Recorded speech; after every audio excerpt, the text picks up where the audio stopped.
What's going on YouTube? It's your favorite anime weeb ninja. I'm Tarasu Ninja, and then again we have another review and another seemingly remastered anime, which is my personal favorite from when I was younger.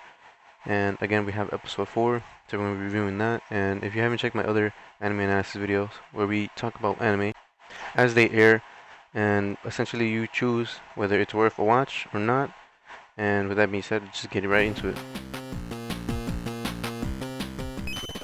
So we start off with Yahiko's training, and again he's just practicing with his kendo stick, practicing his swings, as Kenshin is right there behind him, basically chopping wood with his katana. And I forgot the name for it since it is a reverse katana. The blade's in the other side. Anyways, Yahiko ends up complaining that he's basically throwing him off rhythm, and also complains about why he's actually, instead of training him, why is he just chopping wood and doing household chores when he could be using better he could be using his swordsmanship more efficiently, essentially by just helping him practice or making him a stronger fighter. Kaoru ends up splitting them up and ends up finding an oil painting where his father had painted years ago, and essentially right before his death he ended up being a really popular artist, so they can make big money off of it. Yahiko ends up calling her a hag, as he's been doing, and also calls her a calculating woman for even trying to sell the oil painting, which I have pictures on. And essentially later on they end up walking into a restaurant where three men appear to be arguing about ideals, and RUROUNI and his team ends up sitting across from them, and as they place their order, the tension starts rising as one of the men ends up getting really mad and ends up throwing a little bottle of sake towards Kenshin's group and ends up hitting Kenshin in the head. Yahiko reacting, well, Kenshin tries to calm him down, Yahiko stating that they should apologize first and foremost, as you know they caused a problem and they're causing a scene as they're drunk and they shouldn't even be there at that time or being that drunk. Essentially, the woman worker that was taking Kenshin's group order, or I think I'm pretty sure she's the owner of the restaurant that they're at. I'm sorry, and essentially tells them not to cause a scene and they should just calm down. To which the biggest of the group ends up getting up and smacking her in the face. To which Sanosuke, the guy that I've been talking about for a while, because he's gonna be pivotal in the series moving on in RUROUNI Kenshin, so just bear that in mind. Kenshin catches her while she ends up, falling backwards from the smack, and he ends up mouthing off to the three, saying that they're hypocrites for arguing about peace and essentially bullying the weak, that being the female worker or the owner. Things are taken outside as a group of onlookers gathers, and Yahiko, Kaoru, and Kenshin end up observing off to the sidelines. The biggest of the three ends up fighting Sanosuke with a hidden weapon called Suntetsu, which is a hidden weapon. It's kind of like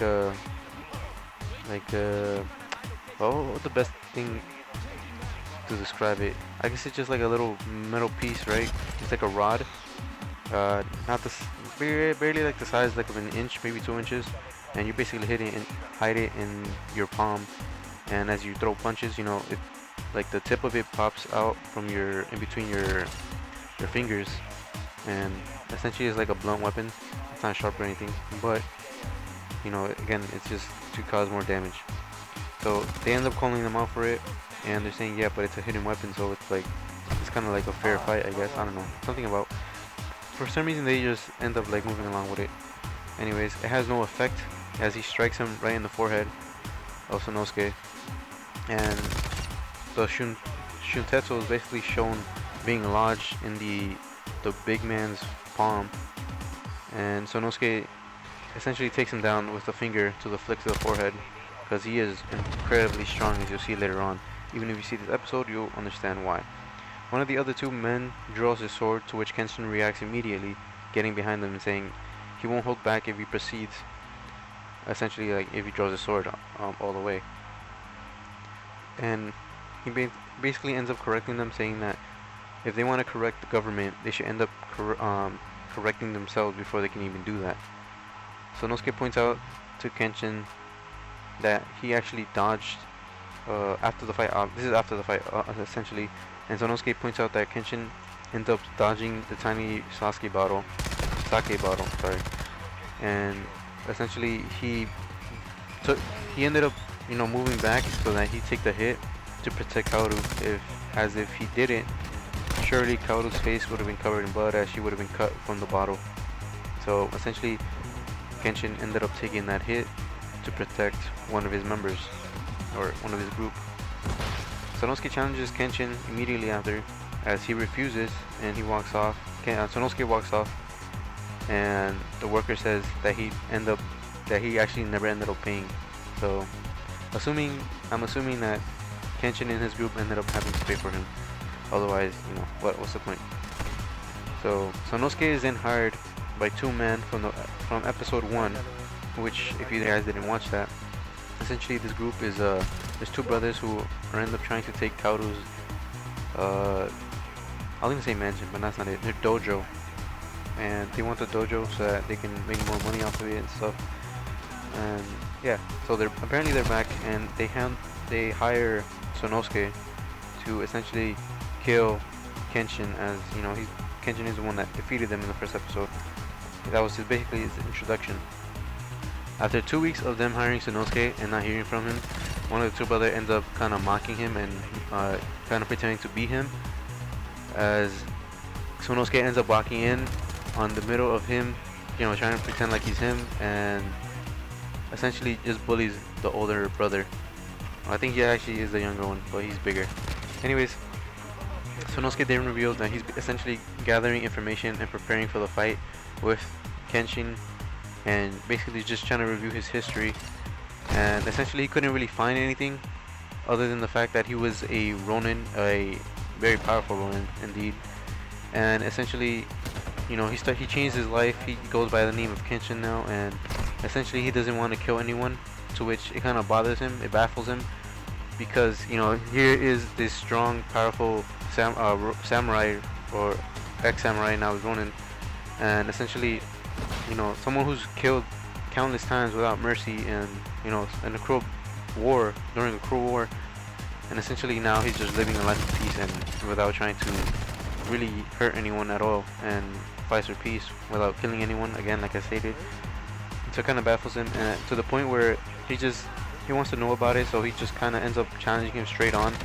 And while he's challenging him, the guy and the two brothers that end up hiring him, essentially way off to the side, and it's shown that he has a gun, and he's waiting for an opening so that he can shoot Kenshin, as he doesn't really trust in Sanosuke. End up, again, like, winning this battle, again using him as a distraction more so than hiring him to actually defeat Kenshin.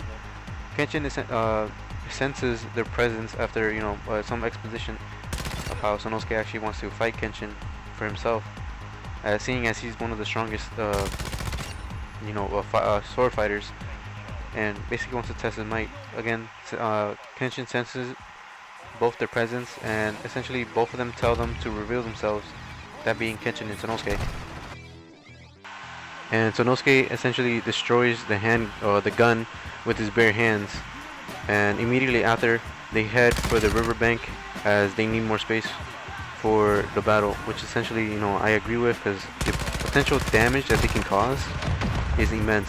So essentially, as soon as they get there, Sanosuke reveals his weapon to be the Zanbato, which is a gigantic weapon.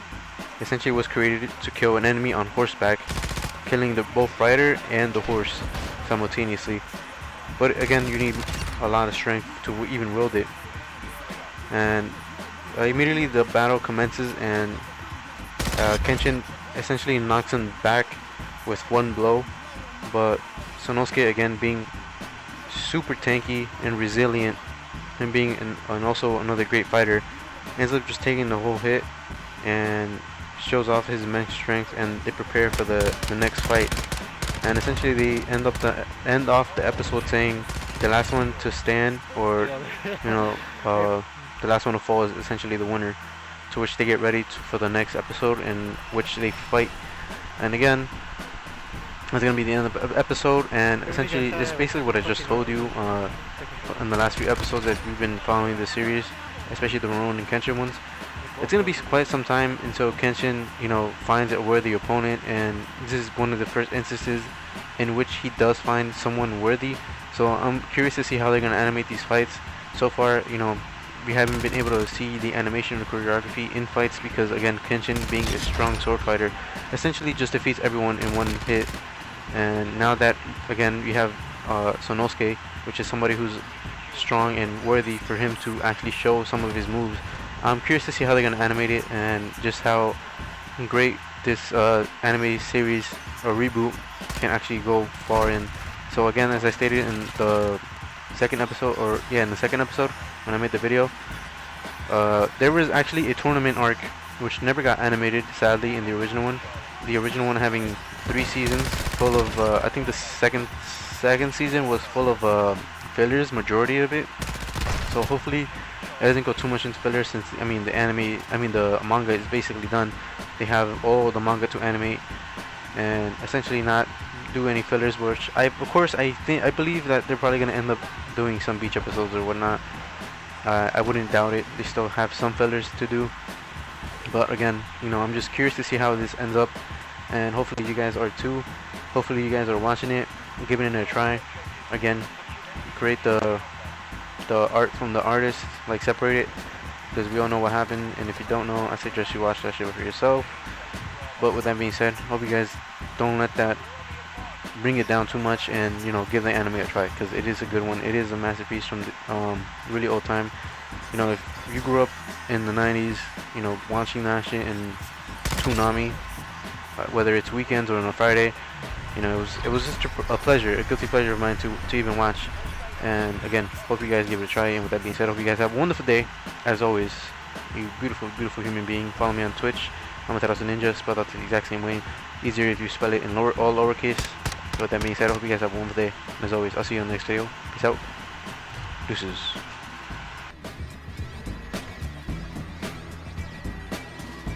Let's go.